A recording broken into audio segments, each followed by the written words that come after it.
what will become of mass communications in an era of more and more person-to-person, point-to-point. So I'm not sure mass communication is going to go away, but I think the source of the mass is probably going to change. Right now, most of the systems we have are national systems, or they're geolocated systems in the sense that radio transmission, television transmission reaches a very particular geographical area. Okay, with satellite and with cable, we can expand that area, but it's tended to be, our legacy for the 20th century has tended to very much be language groups, culture groups, national groups. That's been the logic.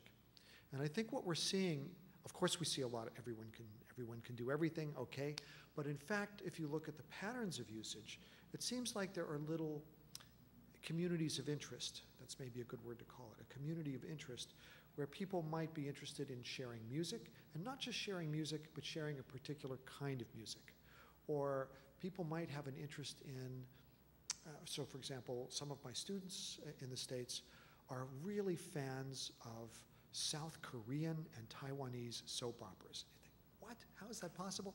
Well, it's all online, and it's translated by fans very quickly, like within a day of it being aired. The fans do the subtitles. That's an international community of people that share this very small taste. And in fact, when you add up the people involved, it's actually quite big. Now, is that mass medium? Not as mass as the old television stations or newspapers, but it's also not quite as fragmented as person-to-person, individual stuff. There are these communities, thriving communities, that have hierarchies, that have leaders and followers, that have tastemakers.